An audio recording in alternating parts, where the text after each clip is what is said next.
Bollocks! Bollocks!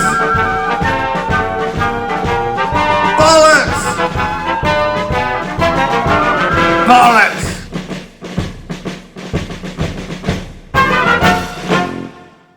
Welcome to all our pals out there. Welcome to Toyah and Robert, your deeply unqualified agony aunts to serve up a pile of useless answers to only a few of your increasingly many burning questions. Frank Murray, you say in an alternate universe, if we could have Jimi Hendrix to dinner, what would we serve him? Squirt. What's squirt? Squirt is a mass of healthy making or joy enhancing ingredients such as vegetables, which you cook up and then you blend, you mash them together in a blender and serve it up, and it comes out as a glutinous mass. It is, however, very nutritious, very good for you. Generally tastes quite well, but it's squirt. The origin of squirt is when Bill Rieflin of REM was with us quite a lot, and Toyah and the Humans, my fellow writer. We would have homegrown cabbage, homegrown beetroots, homegrown onions, and these would get cooked into a soup. Now, if Robert cooked that, Bill absolutely loved it. If I cooked it, he never touched it. So squirt has become associated with Robert Fripp in the kitchen. Extra nutritious because it comes with all the nutrition of the vegetables, but also the nutrition of knowledge travelling through Robert Fripp's hands. And I would serve Hendrix tofu, sweet and sour tofu. A friend of ours cooked this for us and delivered it 2 weeks ago on a Sunday for us, and it was the most delicious thing we've ever had. So sweet and sour tofu for Hendrix. Bless you, Saint Jimmy. Yes, of course. And show the hand that shook Jimmy's hand. Well, actually, Jimmy shook this hand at the Revolution Club in Mayfair in June 1969. Good on you, both of you, legends in the same room. Now, Liam asks, and I answered this in Toyah at home this morning, so this is for you, Frippy. What song would you consider your master work? Well, the quick answer is I haven't written it yet. The longer answer is any work with which I'm generally associated positively is work with others, that it is primarily collaborative. But reading 5 decades of commentary, much of it hostile, much of it also, we won't go into that in detail. Pieces which seem to attract favourable attention occasionally and by a few would be Lark Songs in Aspic 2 and 5, Fracture, Red, Discipline, very collaborative, Fripp and Eno, No Pussyfooting, Eno's Evening Star. But may I say, if we spread this out from a particular piece or song that we're involved in writing, in terms of a masterwork as a guitarist, I would look to my work with Bowie and Eno primarily. Especially Scary Monsters. Well, he was on a good 2 nights, that boy. And I would say further that Guitarcraft and the Guitar Circle, overwhelmingly collaborative, is nevertheless what I would currently view as my masterwork. And don't forget Schizoid Man, Epitaph, In the Court of the Crimson King, and Starless. You've got to include Starless in that. Well, yes, these are all very, very collaborative, and attention and gratitude to everyone else involved. For me, it's Dance in the Hurricane and Sensational off In the Court of the Crimson Queen, and it is virtually the whole of Posh Pop.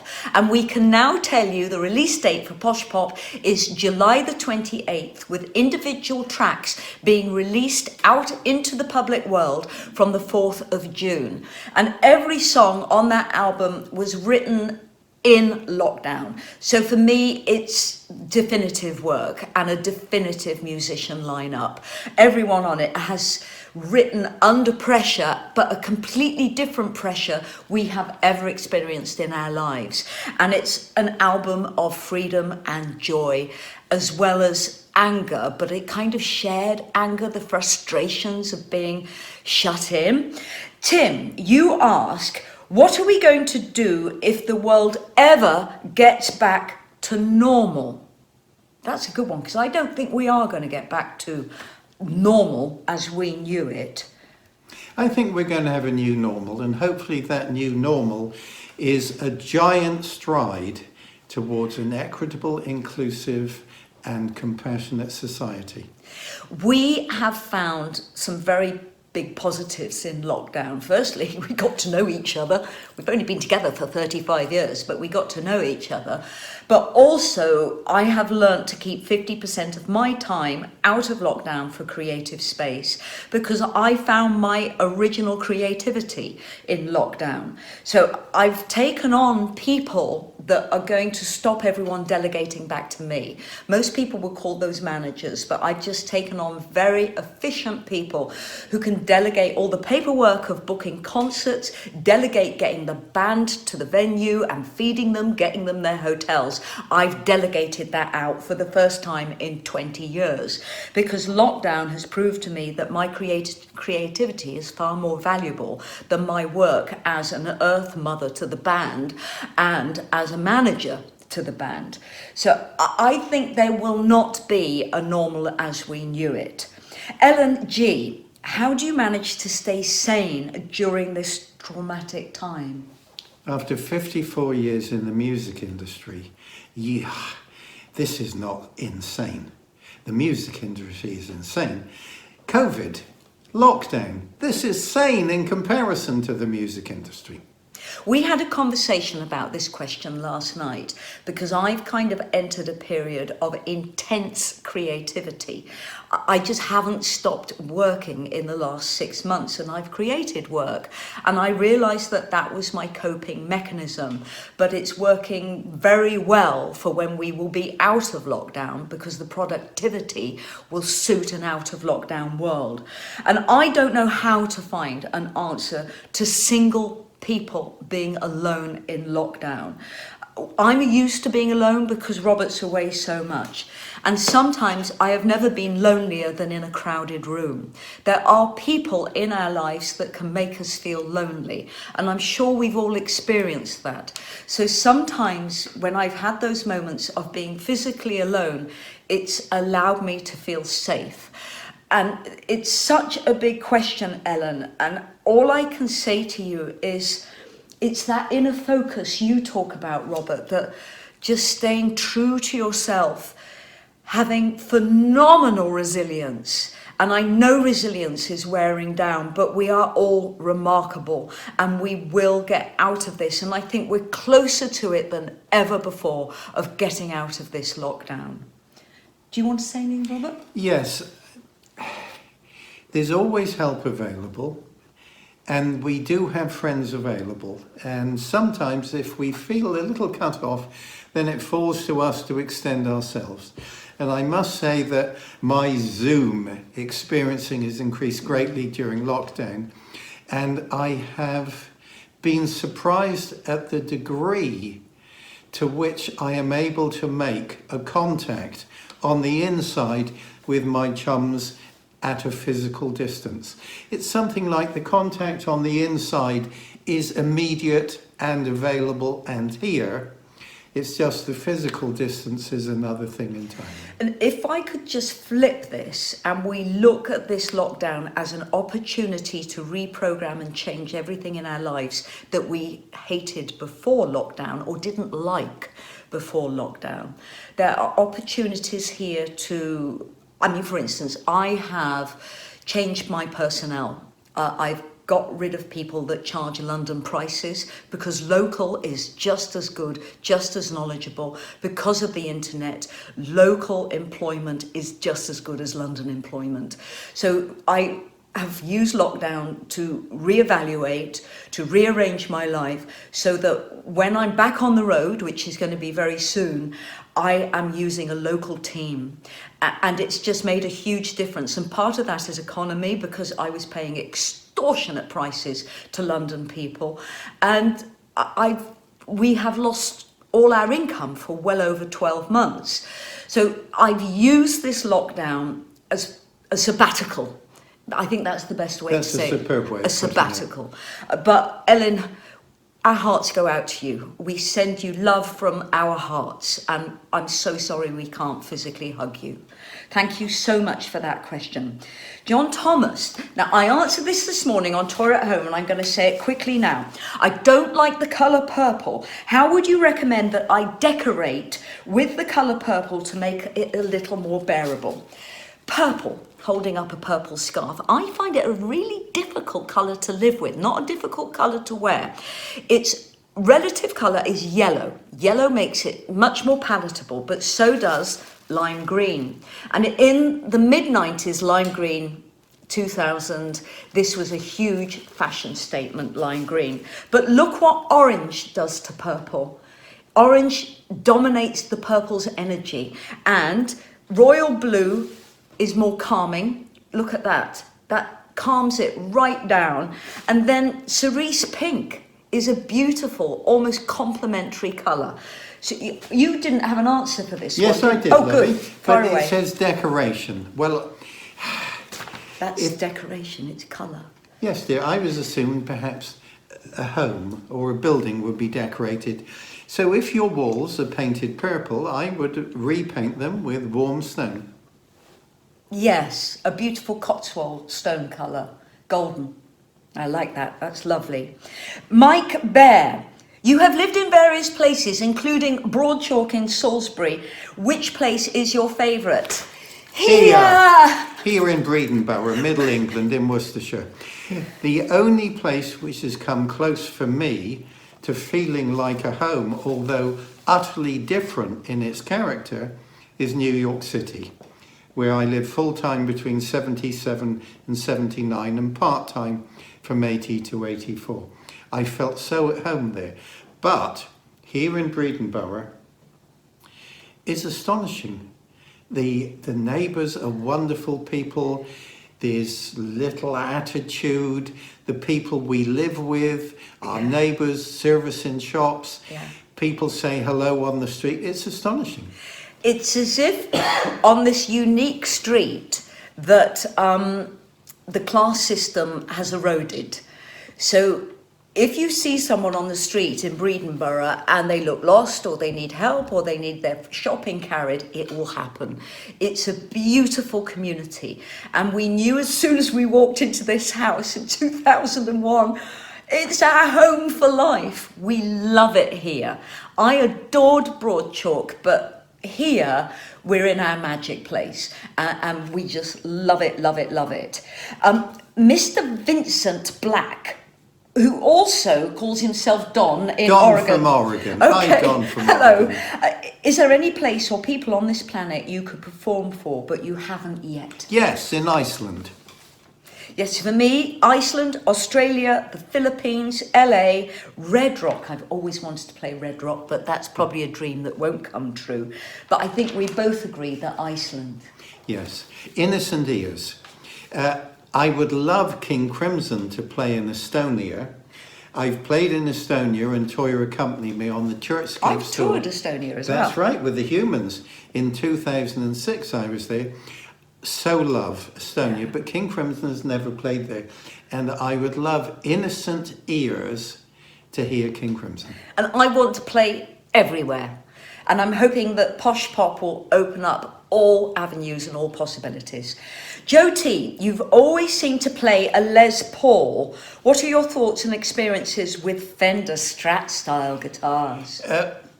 In my view, there are two classics, Fender Strats and Gibson Les Pauls. And some would argue that the Telecaster is part of that classic range. I had a Strat in 1970, which I believed I played on a Van de Graaff generator session. Wow. But I exchanged it with John Wetton for a Revox about 1973 or 4. I think John Wetton got off better in that deal. Well, and I was with Robin Trower at the Reading Festival in 1975, and Robin said, do you have a Stratocaster? And I said no. So he took me over and opened up a flight case with a 1957 Fender Strat in there, sunburst, very worn, a breathtaking instrument, which Robin gave me. And some 20 odd years later, Robin said to me, have you... Get on with it. Could you just get on Robin with said, it? have you played the Strat? Well, what should I cut it through? I gave it back to Robin about 10 years ago because he is a Strat player and I am a Les Paul player. And it was a wonderful instrument. I felt it was wrong for me to keep this instrument. You are so honourable like that. You are just incredibly honourable and generous. It's true, I'm generous and honourable, but my wife has forgot to add my humility. And Robin Trower, very generous. Robin is a lovely man and a pal, and his playing continues to instruct and inspire me. So most importantly, this next question from Ginger Geezer. Hello, Ginger Geezer. White chocolate, is it chocolate or isn't it? That's your question. Well, white chocolate isn't chocolate. There's no cocoa solids in it, but it's a beautiful ingredient. I love white chocolate, and it still remains a treat rather than something you have every day. So melted white chocolate in cream over frozen berries, my favourite dessert of all time. But also, if you ever have stale bread or stale croissants, you cut them up, you actually butter them, even the croissants, make a kind of egg milk custard, vanilla custard, melt white chocolate into that, and it's the most beautiful alternative to bread and butter pudding. So Ginger Geezer, thank you for that. David Olivares, you ask, who are your favourite visual artists and why? Well, visual artists, if you mean painters, Francesca Sunston, P.J. Crook, John Miller, and a little known, undeservedly unknown, painter from Argentina, Monica Peralta. Oh, she's wonderful. I am going to go and see Marina Abramovic this year, hopefully. I've never seen her performances live, and I'm really looking forward to that. In 2018, I was in a stage version of the Derek Jarman film Jubilee. I was playing Queen Elizabeth I, and the entire cast were visual artists. And every one of those cast members taught me so much about protest, positive protest, creative protest, political protest.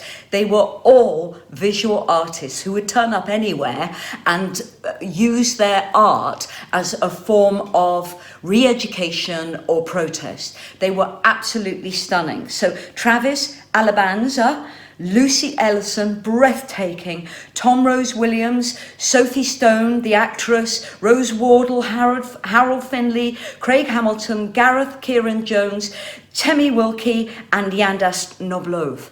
They were all breathtaking people who taught me about the new generation of creative artists.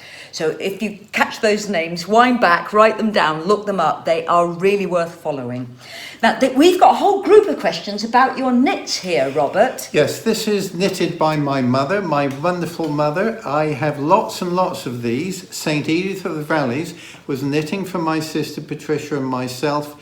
I remember these from the age of about 5 or 6. Socks, gloves, and then into the times when I met Toyah. So we're now going back 30, 40 years. My mother would knit for both of us. Oh, yeah. And when I had as many woolies as I could possibly wear, Mother began knitting blankets. Yes. Astonishing. Huge, heavy blankets. Wonderful, wonderful. And my mother...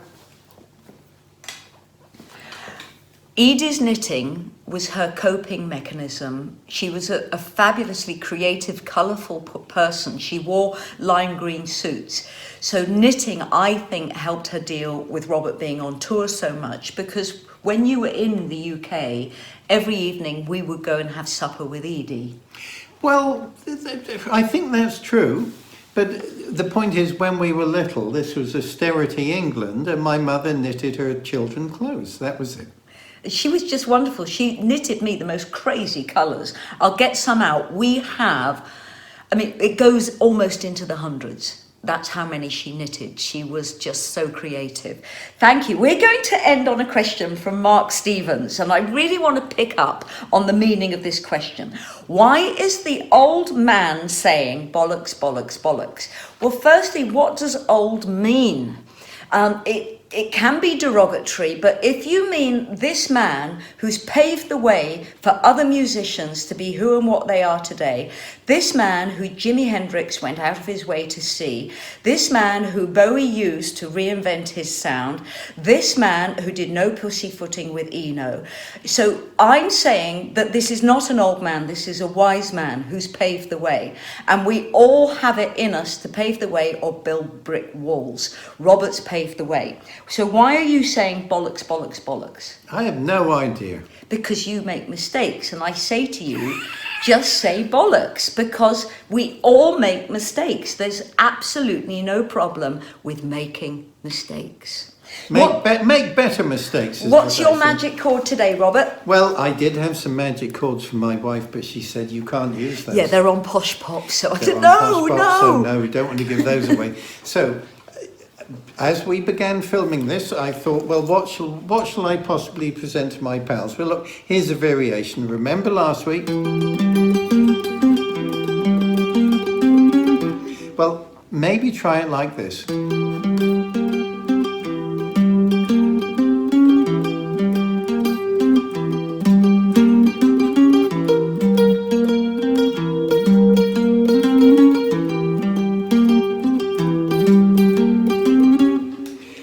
Which I will play with King Crimson as a duet with Tony Levin.